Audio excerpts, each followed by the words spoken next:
त्याच्यानंतर त्या फुटिंगच्या खाली जे आहे ते सोलिंग केलेली आहे. म्हणजे सोलिंगसाठी का नाही जे दगड वापरतो आपण छोट्या साईजचे, तर छोट्या साईजचे दगड वापरून सोलिंग केलेली आहे. सोलिंगच्या वरती परत ॲग्रिगेट टाकलेलं आहे, म्हणजे गिट्टी टाकलेली आहे त्याचं लेवल करण्याकरिता. आणि मग गिट्टी टाकल्यानंतर त्याच्यावरती जे आहे ते आपण सिमेंटचं जे आहे मिक्सचर बनवून जे आहे ते सिमेंट वगैरे टाकून त्याचं लेवल केलेलं आहे. मग त्याला एक दिवस ठेवलेलं आहे. मग दुसऱ्या दिवशी जे आहे त्याच्यावरती फुटिंग तयार केलेली आहे. फुटिंगमध्ये व्यवस्थित आपण फुटिंग घेतलेली आहे. त्याच्या खाली जे आहेत ते कवर ब्लॉक्स दिलेले आहेत. असं करून हा जो कॉलम आहे तो वर आलेला आहे. काही कॉलमची जी डेप्थ आहे ती 3 फुटापर्यंत आहे, तर काही कॉलमची जी डेप्थ आहे ती 5 फुटापर्यंत आहे. म्हणजे जे जमीन आहे त्या जमीनमध्ये ज्या ठिकाणी जे आपल्याला काळा दगड लागलेला आहे, तर त्या ठिकाणी आपण त्याला थांबवलेलं आहे. कारण सगळ्या पिलर्समध्ये जे आहे ते म्हणजे काळा दगड जे आहे ते लागलेलं आहे. मग काळा दगड लागले की आपण जे आहे सोलिंग केली. सोलिंगच्या वरती परत गिट्टी टाकली.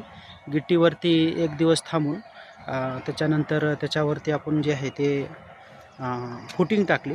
फुटिंगच्या वरती आपण जे आहे ते नेक कॉलम तयार केलं. आता नेक कॉलमच्या हे जवळपास आहे. आता याच्यावरती जे आहे ते ग्राउंड बीम होईल. आता ग्राउंड बीमच्या नंतर जे आहे ते आपली याच्यावरती ग्राउंड बीम झाली. ग्राउंड बीमच्या वरती परत ब्रिक वर्क होईल.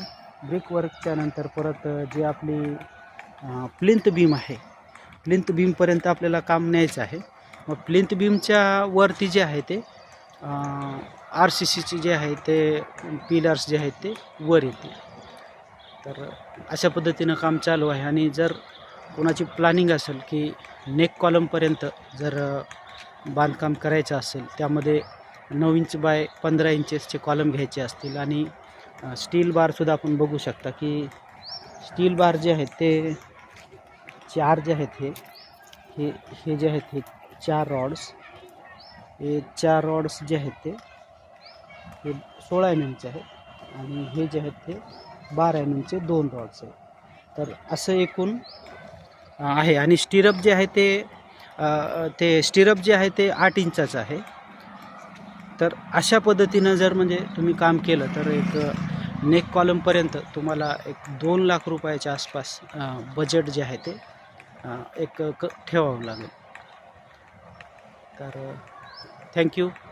थोडं व्हिडिओला प्लीज थोडं सपोर्ट करा आणि लाईक करा. थँक्यू.